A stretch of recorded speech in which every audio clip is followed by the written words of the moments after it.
The following diary entry was recovered from an abandoned house after forensics was sent in to collect evidence for a murder-suicide investigation. Sunday. If there is one thing that I have grown to greatly appreciate over the last few months, it's my wife's irrational thought that all psychologists keep their work life absolutely alienated away from their private life. Emily was never one to question my motives and methods, and when it came to matters that I felt uncomfortable about her snooping around in, keeping her distance from unknown territory was a coded command you could always rely on her to be obedient about, much to my pleasure rather than hers. Regarding this, I could tell that Emily's unanswered curious mind has always wondered about what occurred within the small blocks of these 4 office walls. After all, I can't really blame her. Every speckle of dust, every faded and recent coffee ring, every slam of the cabinet drawers, and every rattle of organizing stacks of paper into a neat, non-overflowing bundle against the desk had its own story, didn't it? After all, you can't really pin this on the cat. He was only responding to his natural territorial instinct. Probably the last thing I felt when I got the call this morning was surprise. I can still clearly visualize the anxiety elapsing Mr. Krakowski's face the moment he received the call from his doctor's office nearly 4 years ago, and the only thing that honestly surprised me was how he hadn't bitten the dust anytime sooner. I would sooner pop myself than to know I would have to live through 5 malcontent years with the diagnostics of lung cancer. On the contrary though, strong-willed Chucky eased through the enfeebling cancer whirlwind and simply continued to go about his everyday responsibilities with an odd kind of masked effortlessness. Despite the fact that it shredded him from the inside out like the arduous, bone-shattering burden that he tried so resiliently to disguise. He was an excellent employer and a level-headed boss. Well, by our terms he was anyways. Had this expected death come 1 week earlier, it would have crafted the perfect alibi for me. I genuinely hope that Emily and the kids enjoy Florence for the few days, and I only regret that I can't warn them not to take the Italian experience for granted without arousing suspicion from my already bugging wife. There are still plenty of flights you can book now. We have the money to pay for another seat. The kids and I both want you here. These were among some of the several nags that were aimed at me during the last few weeks, and as much as I would love to be with my family, Fisi have instructed and honored me to carry out their latest ideology. In what is expected to be their most controversial, yet groundbreaking experiment to date, isolation, survival, poverty, imprisonment, dehumanization, they all link in what is expected to flourish in this ruthless starving dogs experiment. Despondency will be key.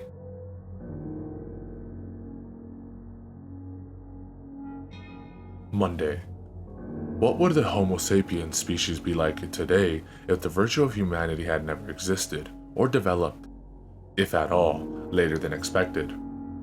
This invigorating thought has frequently labeled my mind since I was about 16 years of age, and it was all that I could preciously be concerned about as I smiled, waved, and gave false words of reassurance to my credulous family as I exited the house for their flight and final time at 5 o'clock this morning. I thought about how this holiday has no meaning to human survival, no benefit to our nature, and simply serves to satisfy the recreational need of the human mind developed by humanity. When you put a lot of thought into it within a short space of time, it's actually scary to think the amount of services humanity partakes in, not just these days, but in the past also, for the sake of the virtue itself. A prime example of this, I believe, is religion. I have always seen religion as a value that is never entirely accomplished or satisfied. It seems to me that no beliefs can have too many members, or even too many missions to serve, of whoever or whatever their followers are serving, even those who guide their followers for either good intentions or power over people, whatever the reason. The result, either you grow into the world's largest religion of over 2 billion, both active and inactive members, or all of your members are either killed or arrested at harrowing scenes in Waco, Texas. People who strictly follow these organized faiths are really only doing so for one reason: self-fulfillment. To one day go to heaven, Jannah, to be reincarnated, etc. The more I think about it, I can truthfully say that I cannot think about any other logical benefit of their systems other than to fulfill one's humanity virtue. Going to church every Sunday for an hour, fasting during the day for, 2 weeks, a month maybe? I can't exactly remember the guidelines for Ramadan. Irrelevant anyways, because commitments vary in extremity, but I believe the principle behind it is all still relatively akin. I'm keeping this diary specifically separate from the rest of my entries for a very good reason. I keep this diary to express my thoughts and judgment during a vital week of my life when my humanity will be at the most strained beyond its usual limits. And for some reason, all I can think about is if the contractor is dropping by tomorrow. Maybe it's Wednesday.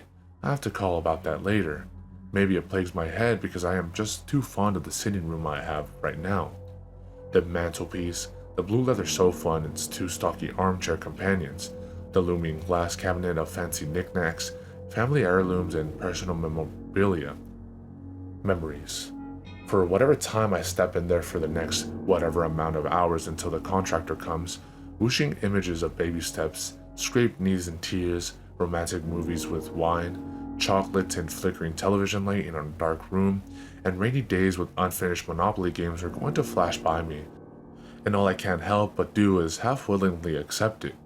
New memories, old memories replaced with a former of results, discoveries and observations, day and night surveillance from my office as they hopefully slowly settle into their new habitat.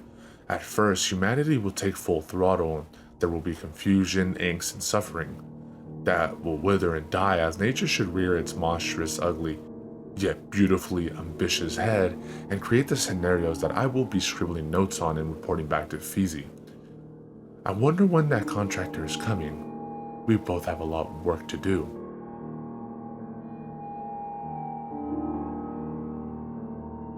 Make a wish, is what my mother would say to me when I was just a 6-year-old boy gathering fluffy dandelions and attempting to blow all the seeds off them in one striking go. 24 years on and looking back at those seeds forcefully fleeing in the opposite directions of their home, all I am reminded of is someone holding a 12-gauge shotgun in their mouth and blowing their brains out, their head dissolving into little mushy pink and red pieces, not flying but drifting quickly towards the wall and ceiling. I'm not paranoid enough to own a gun at the moment, but maybe as the time goes by, paranoia will seemingly convert into jittery common sense, and I'll submit to a hesitant deceivement. The contractor came today and removed everything. It was noisy at times, but it was nice to have some background music because I was starting to become uncomfortable with my new solitude, like an unwanted hive that you just can't scratch enough. The pieces of the now plural organ would make a wonderful artistic design for the horrible, eerie, empty room. Their revolting presence would go hand in hand, and at least then there would be some sort of scenery to accompany your misery. The brain splatter design and a suicide both share the same value right now. Solution. The steel doors are going to be installed tomorrow and then the walls are going to be painted a blank white. The old man next door gave me a concerned look when I saw him today.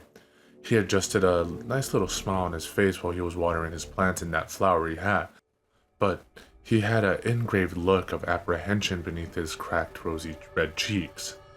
Maybe he can read me, or maybe it's the less than average sleep I've been getting lately becoming evident throughout my weary self. Maybe I should get acting lessons from the lovable old man next door. The Stanford prison experiment is something I have been fascinated by for a very long time. At its very basic core, 24 male students taken under guard and misshapen by psychological torture and abuse. It went horribly wrong, of course, and even after just 6 days, the officers involved wanted more. They had power, they had control. They were the ones given the rights to take rough protocol that they deemed necessary by Mr. Zimbardo himself. My upcoming experiment is too similar to that of the 1971 prison experiment. There may only be one difference, but because I report my findings to a secret organization who keep their darkest secrets locked in secured filing cabinets rather than the US Navy and Marine Corps, it's pretty fucking significant. I am the lead professor behind all this, and I am open to the exceptionally light possibility that I will be mutilated into one of those power-hungry prison guard examples, just like a sunset that drains the color out of the buildings and trees in a distant horizon. Locked in a room, huddled, scared, basic rations and no means of recreation, meaning, or goal to feed their draining and starving civilization. Emily will be worst affected, no doubt. Michael and Sandra, on the other hand, I'm not so sure. They might be too young to realize the confusion that society places on such an act. Locked in a room, huddled, scared, basic rations and no means of recreation, meaning or goal to feed their draining and starving civilization, like male rabbits in a hut. There from birth, feeding through a drip. I dictate the period in which I wish to observe them. I am their owner. They were family to me once, but now all they are to me are white mice on running wheels in a large black railed cage on blue plastic.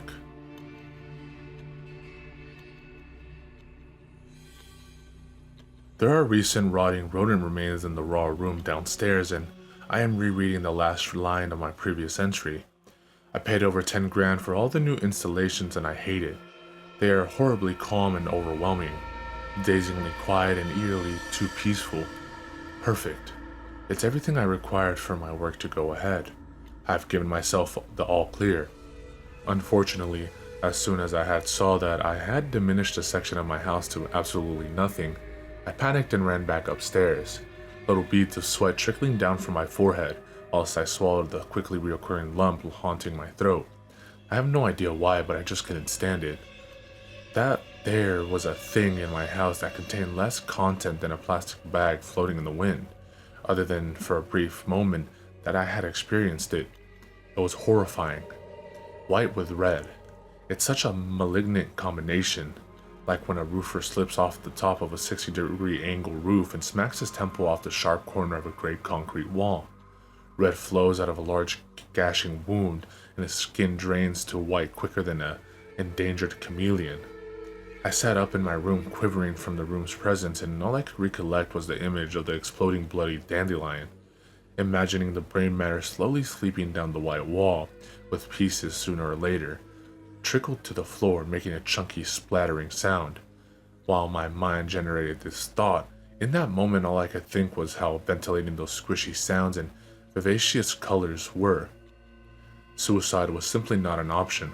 As much as I am contemplating it at the moment, those nuts at Fiji will do God knows what to my family if I don't carry out those orders. That's why I kept rereading the last line of my previous entry. I fear that there are moments when I am turning into one of them. Those fucked up, rusty brains disregarding slabs of meat and slime that I worked for and told myself I respected. Ziggy hadn't a chance. He crawled around in my hands so naively, sniffing and curious. At least his death was quick and facile. The panic, the fury overlapping me, I leaned back so slowly and threw him harder than a pitcher trying to strike out the batter. Ziggy lay in a heap on the ground, his body frozen and corrupted from the incident, his black beads for eyes staying so still and his little wiry whiskers flickering like the sound of an old projector shortly after the film had concluded. Twitching like sensitive eyes to an unexpected set of siren lights, I put him out of his misery the same way a careless smoker rubs their cigarette butt dry into the ground. Little helpless bones snapped and split under the force of my black boot, and blood spurted out both sides like a condensed little ketchup packet from a cheap diner. Sandra's beloved hamster Ziggy remained glossy, dead, and soaked in blood in the room below.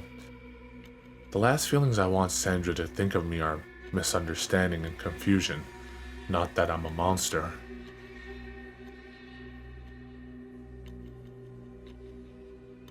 Depending on whose perspective you were viewing it from, shaving this morning after a sleepless night was an either ill-informed decision or a controversial stroke of luck. I lay in bed all night screaming to the impossible possibility that my sanity is crippled and common sense has shattered into tens of sharp piercing little pieces. If Krakowski could only see me fall apart like this, he would pick up one of those pieces and slowly steer into the side of my forehead like a steady twisting screwdriver. Speaking of injuries anyway, my shaking hand slipped during my shave today, scraping through the delicate skin between my jaw and my throat. Red bloody blobs dotted on my white shirt and white collar. It stung at first, and it came as a shock to me as I am usually cautious going through this regular routine. It was a pretty deep cut, but it was distracting me from the inner anguish that floated freely around inside my head like a carousel horse. Those dribbles of blood sliding my neck, whilst I shut my eyes and allowed my dizzy eyes to drift happily in circles around my head. It was like easing into a batch of morphine, and the release itself was arousing me. At first I was a little uncomfortable, but if this is what humanity has created for me, then so be it. Even writing about it now, I'm gleefully re-establishing the experience and forgetting about all the shit I will encounter in a few days. I received 2 expected packages from Feezy in the post today. One box contained Bluetooth-operated CCTV cameras and USB devices for security and monitoring for both outside and the White Room, while the other contained needles and a large bubbly-like plastic package which contained a chemical that you could tell was hazardous just on the basis that it was clearer than water and as temperately lukewarm as healthy flesh. The setup was pretty standard, and aside from the odd flicker or flash of line every few minutes or so, the quality of the cameras exceeded my expectations. As effective as they are though, video quality has minuscule wealth to me at the moment. The thought that these CCTV footages will be on all day and night for the next few years is honestly goddamn terrifying to me. An age where technology's influence is exceeding too rapidly and nobody seems to care generates huge concern for me. That machines are one day going to see more than we can and can already observe events at times when we cannot. Maybe staying up the whole night was a good idea.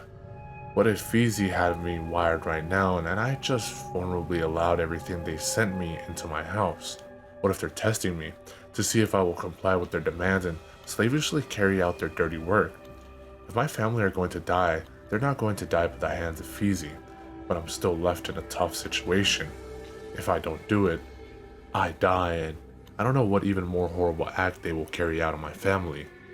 If I do, I survive, but fuck knows what happens to them if they're going to be locked up for 3 fucking years. All I can hope is that they will carry on through this ordeal and they will never have to see me ever again. I can live isolated away somewhere where I am no threat to society, or maybe I could just travel over to the Feezy headquarters and blow all their fucking evil heads off. I punched a hole in my wall with tears in my eyes. I told myself only 2 days ago that I would never own a gun. I'm getting stressed again. Dark hell clouds shroud my thoughts and I'm getting stressed again. The bandage patch on my neck is getting itchy and I'm getting stressed again. I looked in the mirror at my sleepless face again. The crusty healing wound was speckled with blood like dust and I was getting stressed again. I think I'll just take one more slice at it. Good thing those needles are right on my bedside locker. That felt great. I think I'll do the arm now. Too much blood on the floor, but I can't call an ambulance because maybe I'm paranoid now. I should get that gun sometime. I think I will. Regret for everything.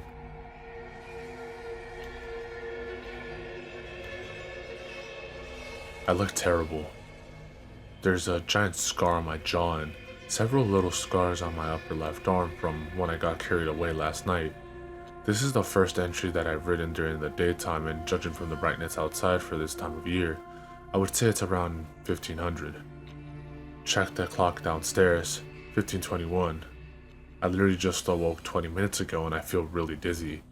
I passed out after a strenuous period of heavy blood loss.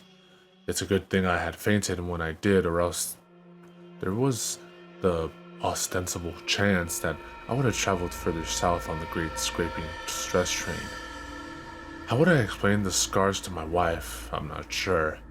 I guess I'll have to make up some irrational excuse for the gaping crack on my jaw and hide the little remainders under a thick jumper. Actually, memory refreshed, I still have to clean up Ziggy's remains. The blood had dried onto the wall and it took strained elbow grease, which was in limited supply thanks to my little episode last night, to remove it. I then mopped and scrubbed the floor and threw Ziggy into the bin. I thought I would be more mentally affected by the action I had carried out on Wednesday, but honestly, I feel like I am immune to dastardly performances at this stage. It was times like these that I wish I had kept in touch with Tim a lot more, the one person back in my youth days who actually cared for the interest I ranted about, who listened and showed interest for the experiments in psychology theories I had idolized when I was in my early 20s. During my secondary school days, I had stood up for him a lot and really helped him fit into social groups you never would have the chance to become comfortable in if it weren't for my guidance and if it weren't for my assistance. Well, now I really needed him, but He's way too busy with his current low-paying health and safety internship, in which he will rake the financial benefits of greatly in a few years' time. I just can't help but feel that if I still had Tim to talk to in my life, that this problem would have been solved a long time ago. But then again, Feezy have really never taken no for an answer that much in the past, especially to someone who has shown as much loyalty as me towards them. Regardless, I want to be able to share this problem with him, but we haven't spoken in over a year and it's too late now. Rather than him just waltzing down here and saying a howdy do to me, he would need to plan his journey and set a time when he was free and not working. I would feel like I'm intruding, which is extremely obscure of me to say because he always had the time for me back in the day. I still remember to this day that moment I came up to him in the line for the vending machine and asked him, "Would you be willing to skip to the front of the queue right now if you knew there was only one Mars bar left?" Had I asked that to anyone else, they most likely would have turned around and given me a horrendous look. Tim was different.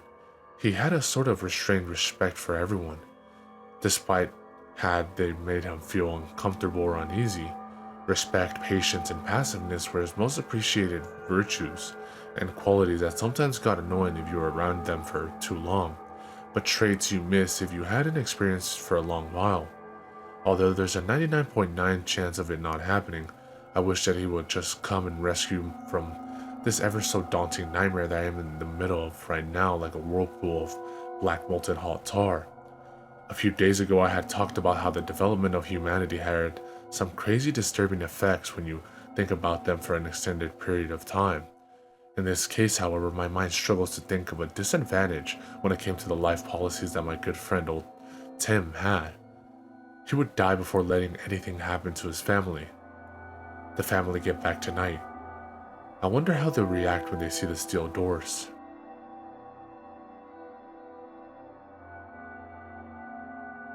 Screaming. Lots and lots of screaming. Emily is going to shred her vocal cords if she doesn't give it a rest soon. The walls are soundproof though, so her valiant efforts are going sadly unrewarded. You would think that this hostile reaction would provoke me to let them out, but not really. It's just kind of irritating, to be perfectly honest. The children are huddled up to her for support. They're frightened out of their wits, and Emily is not really helping. I muted the volume on the screen, so now it just looks like a black and white footage of lost footage from an old abandoned laboratory or something like that. Anyway, this is the last time I will be writing in this diary, as the rest of my research will be going into separate books that I will be constantly submitting and updating to the Feezy Corporation. The research should contain nothing personal or biased. It must be strictly fact-based. Every day is to be recorded on these tapes, and special notes and hypotheses will be kept in a folder labeled Experiment Starving Dogs. At request, however, one of my fellow colleagues asked me to scribble down one excerpt for her and keep it in the folder as part of my research. They want a very minimal study done on the captor himself, as they deem it unnecessary for some odd reason. They see it as irrelevant.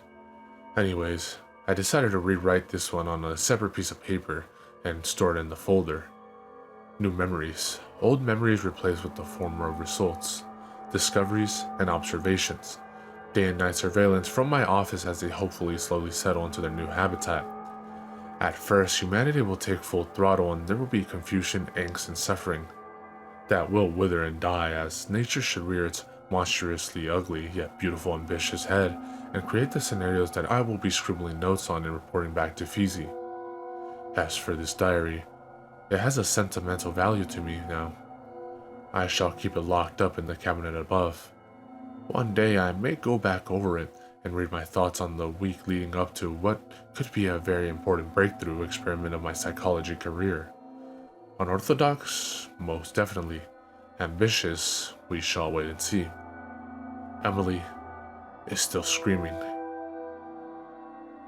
The diary was found on the upstairs floor, just beneath the suicide victim.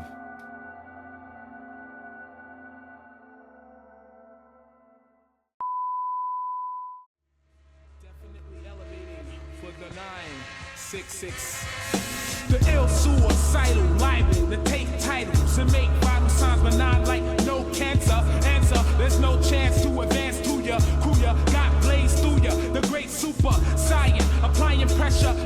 crate with double O's and bubble folds while I cut you, bro. I juggle flows that goes ballistic, reminiscent of exquisite cannibalistics and a sadistic doctor. My sick shit knocks ya improper. Got clockers like